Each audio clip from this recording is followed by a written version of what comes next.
আসসালামু আলাইকুম রহমতুল্লাহি ওবারাকাতুহু। প্রিয় মুসলিম ভাই ও বোনেরা, আজকে আপনাদের সামনে খুব গুরুত্বপূর্ণ একটা আমল নিয়ে এসেছি। সেটা হচ্ছে যে কোনো রোগীর শরীরে জিন থাকা অবস্থায় সেই জিনটাকে একটা আমল আছে, সে আমলটা প্রয়োগ করলে জিনটা অজ্ঞান হয়ে যাবে।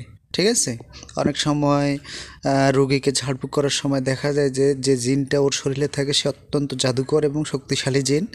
তো অনেক সময় এই জিনটাকে হতে পারে যে আপনি পারতেছেন না, তো সেক্ষেত্রে আপনি তাকে অজ্ঞান করে তাকে জবাই দিয়ে দিলেন, কিংবা অজ্ঞান করার পর তার জাদুটোনা সব ধ্বংস করার পর আবার তাকে জ্ঞান ফিরিয়ে তারপরে তাকে শাস্তি দিয়ে বিদায় করলেন। অজ্ঞান করলে হয় কি, সে আর জাদুটোনা করতে পারে না, পাল্টা আক্রমণ করতে পারে না। হ্যাঁ, তো এই ক্ষেত্রে জিনকে কিভাবে অজ্ঞান করবেন, হ্যাঁ, সেই গুরুত্বপূর্ণ আমলটা নিয়ে আজকে আপনাদের সামনে আসা। তো এই ক্ষেত্রে আপনারা প্রথমত করবেন, যে রুগী তাকে সামনে বসিয়ে ওই জিনটাকে আগে বেঁধে ফেলবেন। ঠিক আছে, সূরা তরিকের শেষের 3 আয়াত দিয়ে বেঁধে ফেলবেন যাতে ও পালাতে না পারে। তারপরে আপনারা করবেন হচ্ছে যে সূরা আম্বিয়ার 98 নম্বর আয়াত, এই আয়াতটা 3 বার পড়বেন। পড়ে ও বিসমিল্লাহি আল্লাহু আকবার বলে ওর চেহারার দিকে উদ্দেশ্য করে ফু দেবেন এবং বলবেন যে, হে আল্লাহ, এই আয়াতের বদৌলতে, এই আয়াতের শক্তিতে তুমি এই জিনটাকে, এই শরীরে থাকা, এই রোগীর শরীরে থাকা জিনটাকে অজ্ঞান করে দেওয়া হোক। দেখবেন যে ফু দেওয়ার সাথে সাথে জিনটা অজ্ঞান হয়ে পড়ে যাবে, রোগীটাও অজ্ঞান হয়ে পড়ে যাবে ইনশাল্লাহ।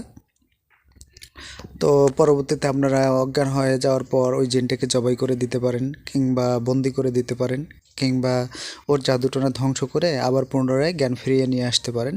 তাহলে আপনাদের কাজটা অনেক সুবিধার হবে। সূরা আম্বিয়ার 98 নম্বর আয়াত, এই আয়াতটা 3 বার পড়ে বিসমিল্লাহি আল্লাহু আকবার বলে 3টা ফু দেবেন, দিয়ে বলবেন যে, হে আল্লাহ, এই জিনটাকে অজ্ঞান করে দেওয়া হোক। সঙ্গে সঙ্গে অজ্ঞান হয়ে পড়ে যাবে। তারপরে আপনারা যা করার করবেন। শুধু অজ্ঞান করলেই হবে না, পরবর্তীতে কিন্তু এই রুগীটার জ্ঞান ফিরিয়ে নিয়ে আসার আমলও জানা থাকতে হবে, না হলে পরবর্তীতে বিপদ হয়ে যাবে আপনাদের। ঠিক আছে, সুতরাং আমি পরবর্তী ভিডিওতে কিভাবে এই যে অজ্ঞান হওয়া ব্যক্তিটার বা ওই জিনটাকে জ্ঞান ফিরিয়ে নিয়ে আসবেন সেই আমলটা দেব, আপনারা সেটাও শিখে রাখবেন ইনশাল্লাহ।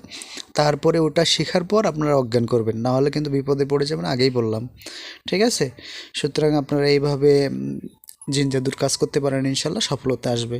আর আমাদের এটা নতুন চ্যানেল, আপনারা অবশ্যই সাবস্ক্রাইব করবেন, এবং খুবই ইম্পর্টেন্ট এবং গুরুত্বপূর্ণ আমল আমরা দিয়ে দেবো এই চ্যানেলে। আপনারা যদি সাবস্ক্রাইব এবং লাইক কমেন্ট করে পাশে থাকেন, তাহলে আমরা যে ভিডিওটা আপলোড দেব সঙ্গে সঙ্গে আপনার কাছে চলে যাবে ইনশাল্লাহ।